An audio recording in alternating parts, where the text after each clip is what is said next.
સમાજ સાથે જેના પતિના સંબંધ કે પતિના સંબંધ બનાવ્યા હોય એટલું યાદ રાખજો, હજારો પ્રસંગો હજારો નિમિત્તો તમારી સામે આવે, આંખ બંધ કરી લેજો, જે છે આ સિવાય બીજે ક્યાંય નહીં. ચાર વાત તમને પર પરિવારમાં કરવી છે. નંબર 1, ચાર પરથી બચજો, ચાર પરથી બચજો.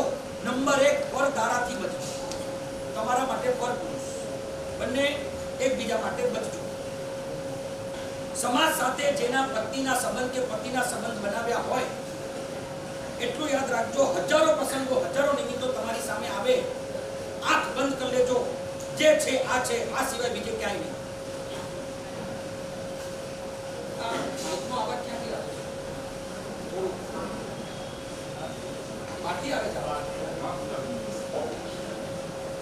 મારે તમને એક નાનકડી વાત એટલી કરવી છે. અત્યારે તમારા લગ્નની વ્યવસ્થામાં ચાંદના વ્યવહાર છે કે ગયા? તો ચાંદનાની જગ્યાએ શું આવી ગયું? ગિફ્ટ નહીં આપવાનું. તમને ખબર છે ચાંદનાની પદ્ધતિ શેના માટે? ને હવે તમારા લગ્નમાં તો એવું ઘૂસ્યું છે કે વાત જવાય. બોલો વરમાળા પહેરાવો તો ઉચકી લે આને. બોલો પતિ બિચારો પહોંચી જ ન શકે, ઈ જ કહી દે કે આ તને ક્યારે પહોંચી નહીં શકે તું આ. અને કેવી કેવી એન્ટ્રીઓ નક્કી કરી તમે ખબર છે? જમીનમાંથી નીકળે, ઉપરથી આવે, આમ આવે, બધું. હા બાપરે બાપ, ગજબના તમારી લગ્નની તમારી જે પ્રથાઓ શું હતું ને શું તમને ખબર છે? એક નાનકડી વાત, આની વાત છે કહી દઉં. તમારા લગ્ન ડિસ્ટર્બ કેમ છે ને એનું એક કારણ છે. તમને દિમાગમાં ઉતરે કે ન ઉતરે, પણ આજે મારે કહેવું છે. અમે જ્યારે દીક્ષા લઈએ ને ત્યારે ચતુર્મુખ ભગવાનની સાક્ષી અમે દીક્ષા લઈએ છીએ, બરોબર? ચતુર્મુખ ભગવાનની સાક્ષી દીક્ષા લઈએ છીએ ત્યારે સ્ટેજ હલવો ન જોઈએ. અમારા પગ સ્ટેજ ઉપર હોવા જોઈએ, સ્ટેજથી બિલકુલ ઉપર ન હોવા જોઈએ, અને સ્ટેજ હલવો ન જોઈએ. એવું મનાય છે કે દીક્ષા વખતે સ્ટેજ હલે તો એનું દીક્ષા જીવન ભવિષ્યમાં બહુ મોટું જોખમ આવી શકે છે. જેવું સ્ટેજ હલે એમ આખું જીવન એમ હલી જશે. એમ તમારે પણ જ્યારે વરમાળા પહેરાવતા અને જ્યારે વિધિ કરતા ત્યારે સ્ટેજ ઉપર તમારા પગ નીચે હોવા જોઈએ, ઉપર નીચે ન હોવા જોઈએ. જો તમે ઉપર નીચે કરો પછી જો તમાશા કેટલા ઉપર નીચે હોય છે. મને કે મારા સાહેબ કોઈ વ્યક્તિએ મને પૂછ્યું કે મારા સાહેબ અમે લગ્ન કરીને દુખી કેમ ને તમે દીક્ષા લઈને સુખી કેમ? આનો શું જવાબ આપો મારે?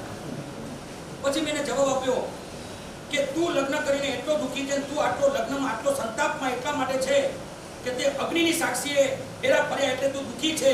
મેં ચતુર્મુખ ભગવાનની સામે ફેરા ફર્યા એટલે હું સુખી છું. મારા કેન્દ્રમાં ભગવાન હતા ને તારા કેન્દ્રમાં આગ હતી. અને તમને ખબર છે આ લગ્નની ચોરીનો જે આગ હોય ને એ તાપ છે ને એ ટાઈમે નહીં, આખી જિંદગી અનુભવાય.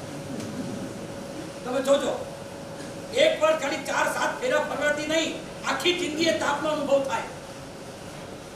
પણ તારાથી બચો. જેના સામે ચાંદનાની વિધિ તમને કહું એ શેના માટે બહુમાન હતું ખબર છે તમને? ચાંદનાની વિધિનો બહુમાન તમને કહું. જે પણ વ્યક્તિ તમને કવરમાં 100 રૂપિયા તો 100 રૂપિયા, 50 રૂપિયા તો 50 રૂપિયા, 500 રૂપિયા તો 500 રૂપિયા, નોટ અહીંયા કોઈ જાતનું મહત્વ નથી રાખતું, પણ એ કવર એટલે આપતા હતા તમારા ત્યાગની અનુમોદના માટે આપતા હતા. એને કહેવાય ચાંદલા વિધિ.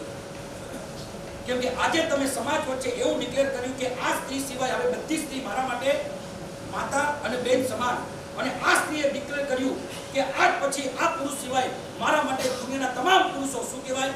ભાઈ અને પિતા. બરોબર? આ જે ત્યાગ તમે કર્યો ને, સંસારને તમે કાપી નાખ્યો, સંસારને તમે તમારા જીવનમાંથી અડધો કરી નાખ્યો. તમારામાં મારામાં ફરક એટલો, અમે 100% સંયમી છીએ, તમે 50% સંયમી ત્યારે બનો છો. અને આ ત્યાગની અનુમોદના માટે આ બધા સમાજવાળા પરિવારવાળા ચાંદો લખાવતા હતા અનુમોદના માટે, જે પ્રથાને તમે ઉડાવી નાખી. અને કેટલું બધું આવી ગયું, બેચલર પાર્ટી, ફલાણું પાર્ટી, ઠીકડા. પેલા લગ્ન 15-10 ચાલતા હતા પણ મજા આવતી હતી. હવે તો પંચાનિકા મહોત્સવ આવી ગયા.